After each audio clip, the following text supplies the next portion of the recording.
There are people in this fucking audience today. Now, I'm not going to embarrass you by asking you to raise your hand. There are people in this audience today that have never been spanked by their parents. They've never been reprimanded by their parents.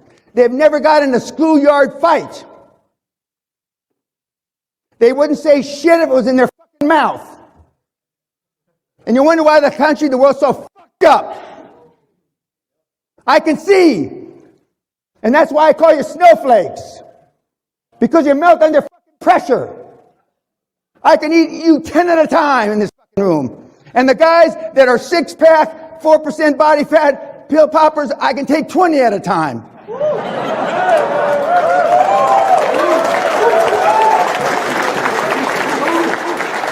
I'm 6'1", 225, of twisted steel and motherfucking panther piss. And I'm still this at 73. When I was 33, I killed the whole room. Now, see, if you're trained as a kid like this, you have no fear. You have no fear. People say, why am I fearless? Well, I'm going to show you one of the reasons. Because that's me when I'm 13 years old with Jackie the Lion. My dad exposed me to a lot of rough shit growing up because he wanted me to have a pair. My mother's off camera here on the left in hysterics, screaming and yelling because the lion had just put my head in its mouth. That's the MGM line, though, you know, the one on the beginning of MGM. I've been doing stuff like this since I'm a little kid. Once you become fearless, life becomes limitless. I'm not going to ask you, one of the homework assignments we have, it's online, is what are you afraid of? Some of you have a longer list of what you're not afraid of than what you're afraid of. Why? Because you saw what your parents were afraid of. You saw what your grandparents were afraid of. You saw what your older brother was afraid of, etc., etc., etc. American symbols of manhood. My dad's generation and your generation. What the f***?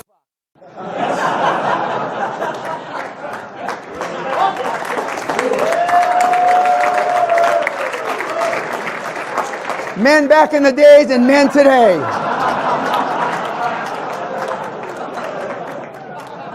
It's a sad commentary. I think the reason why the Martians or whoever is out there hasn't come because we're not worth the shit. Why bother with us?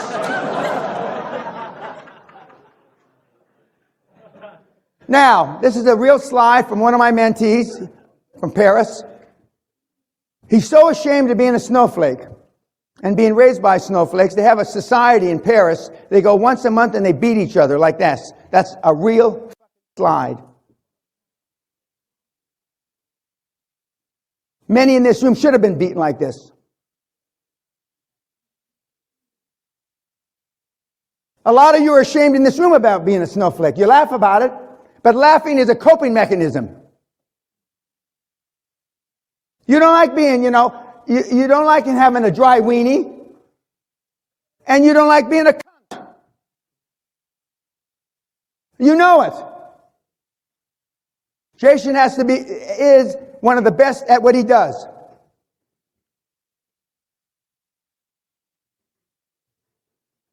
And if you notice the picture in that slide, it's JC. If love got the job done, most parents would have produced high performers. It doesn't. That was JC at the Castle Seminar a couple years ago, when I told him get rid of the fucking earrings and all this other bullshit.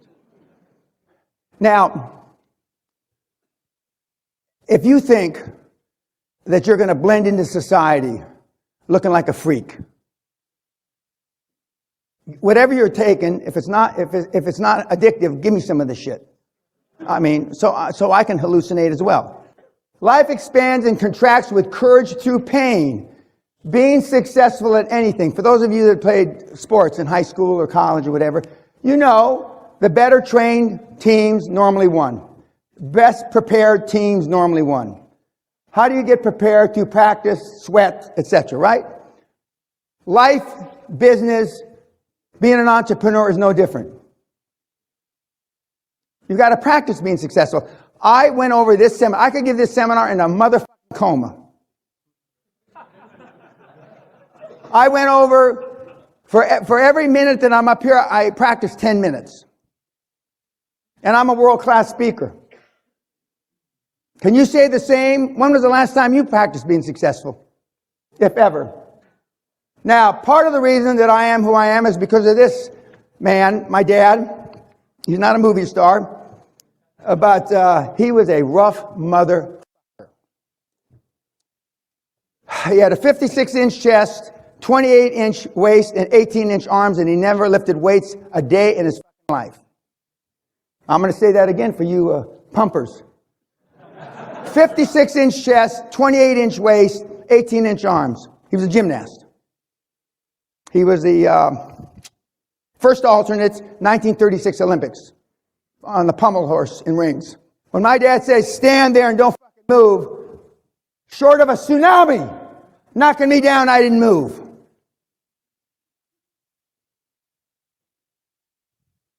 When my mother said, I want you to do such and such, and I said, no, I'm not going to do that.